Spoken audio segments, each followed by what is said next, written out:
ज्यादा होशियारी मत दिखाना, वरना तुम दोनों माँ बेटी के लिए अच्छा नहीं होगा। दूर रहना मेरे बेटे से, इसी में तुम्हारी भलाई है।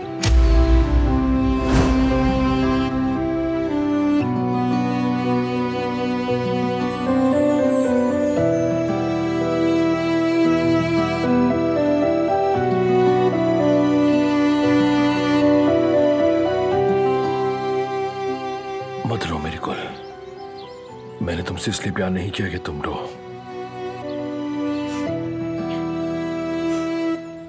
नहीं रोऊंगी मैं अब।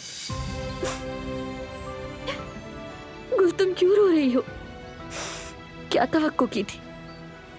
तुम एक मामूली सी नौकरानी हो और वो एक बड़े खानदान का है। तुमने सोचा हसन साहब तुम्हें अपनी बहू बनाएंगे? तुम इतनी बेवकूफ कैसे हो गई? कैसे?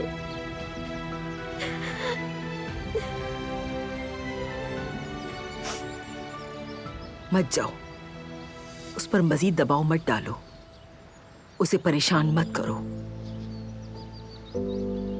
लेकिन कुछ नहीं फिराद बेटा, वो जान गई है कि ये नहीं होने वाला।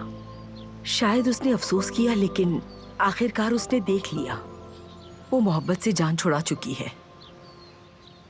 समझो, अब तुम इसे छोड़ दो। गुल तुम्हारे लिए नहीं है, ये मामला खत्म। कदर आपा, देखे मैं जानता हूं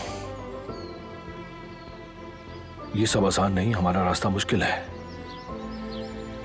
लेकिन आप यकीन करें हम एक दूसरे से बहुत मोहब्बत करते हैं। हम हर मुश्किल को हल कर लेंगे। देखें, मैं इसका बहुत ख्याल रखूंगा, सराखों पर बिठाऊंगा इसे, इज्जत करूंगा इसकी। ये सब कहानियां हैं, ख्वाब है। हकीकी जिंदगी ऐसी नहीं होती। गरीब को अमीर से कोई फायदा नहीं है, इसलिए खुद को मत थकाओ बेटा। कदर आपा, मजीद कोशिश मत करो। अगर तुम वाकई मोहब्बत करते हो तो मेरी बेटी के रास्ते में मत आओ। अगर फूल का बीज जमीन में नहीं उगता तो मतलब जमीन बंजर है, फूल नहीं खिलता, ना कोई खुशबू रहती है और ना बरकत। इसीलिए छोड़ दो, हर किसी को अपनी जमीन में जड़ पकड़ने दो बेटा। ना खुद को परेशान करो, न मेरी बेटी को परेशान करो बेटा।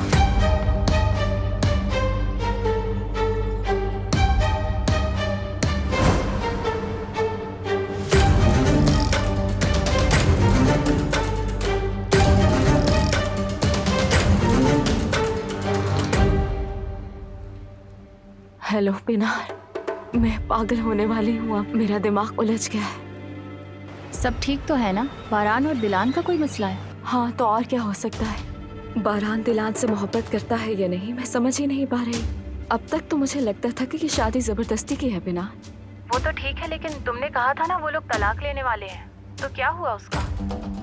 ऐसा तो है, लेकिन वेकिन कुछ नहीं। देखो सराब, ये तुम्हारा आखिरी मौका है। तुमने आज तक खामोश रहकर दोस्ती को बचाने के लिए सब कुछ बर्दाश्त किया, अपनी मोहब्बत को भुला दिया, मगर अब नहीं, खामोश रहकर बहुत नुकसान उठा लिया। जो कुछ भी देखा बस सहती रही तुम। अब अगर तुमने अपनी मोहब्बत का इजहार ना किया तो सारी जिंदगी पछताओगी, देखना। हाँ, सही कह रही हो तुम। मेरे पास खोने के लिए कुछ नहीं है। मुझे अपनी किस्मत आजमानी होगी, अभी नहीं तो कभी नहीं।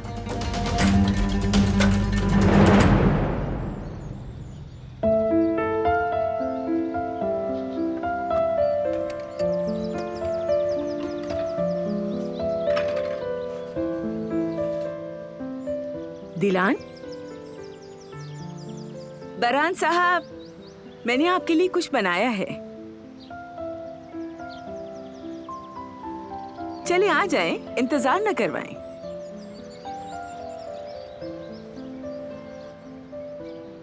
इस सब के लिए आपका शुक्रिया आपा।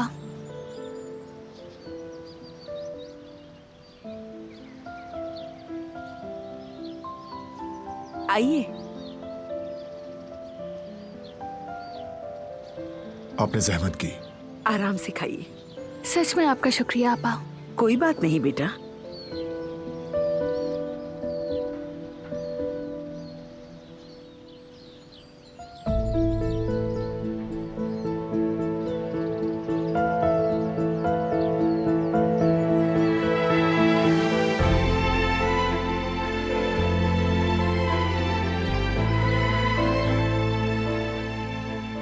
क्या हुआ?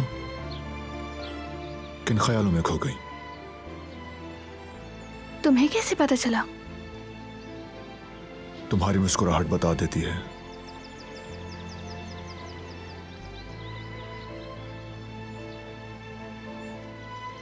मैं लेमन केक बहुत पसंद करती थी।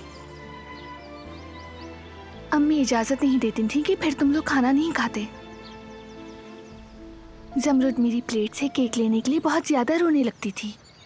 फिर अम्मी भी जमरुद को केक दे देती थी और 2 हिस्सों में बांट देती थी। जैसे मैं और जेहान, मैं हमेशा उसकी पसंदीदा चीजें उसके प्याले में रखता था।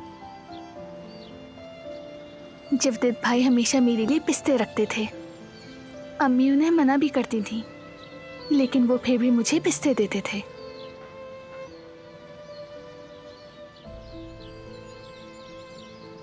तुम मोहब्बत से बड़ी हुई हो दिलान, बहुत खुशकिस्मत हो।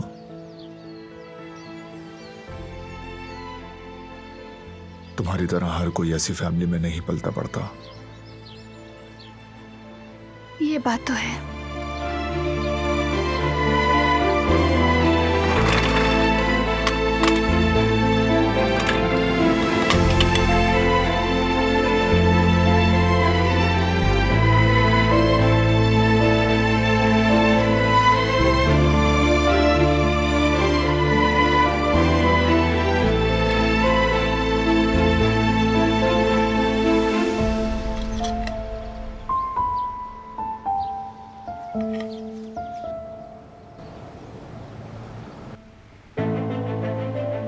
अम्मी जान,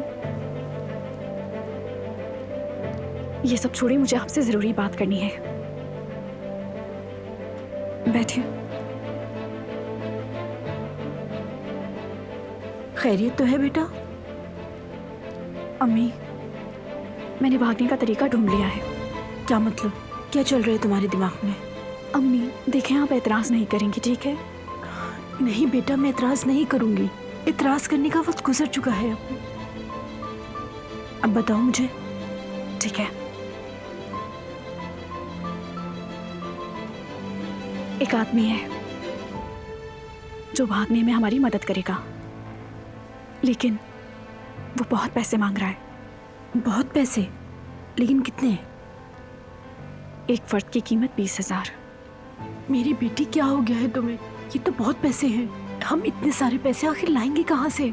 कहाँ से दोगी उसे? मुझे नहीं मालूम अम्मी, नहीं मालूम, लेकिन मैं कोई रास्ता तलाश कर लूंगी इंतजाम। लेकिन हम यहाँ मजीद नहीं रह सकते। क्या हम जेहान से मांग लें? बतौर कर्ज कह रही हूँ बेटी। नहीं, उससे नहीं मांग सकती। मैं जेहान से इतनी बड़ी रकम नहीं मांग सकती। अगर मैं वापस नहीं कर सकी तो सारी जिंदगी शर्मिंदगी में गुजरेगी मेरी। बेटी, मैं भी नहीं चाहती कि तुम जेहान से कर्ज लो, लेकिन ये उसकी भलाई के लिए भी है। वो आदमी जेहान के पीछे भी पड़ा हुआ है, कहता है उसे जान से मार देगा। देखो, अगर उस बच्चे को हमारी वजह से कोई नुकसान पहुंचा तो सारी जिंदगी हम अपने आप को माफ नहीं कर पाएंगे। आप सही कह रही हैं, लेकिन अम्मी क्या करूं, इतनी बड़ी रकम नहीं मांग सकती, मुझसे नहीं होगा। ठीक है, मैं बात करती हूँ। वो कहानियाँ अधूरी सुनाओ, उन्हें तुम भी क्यों सुनाओ।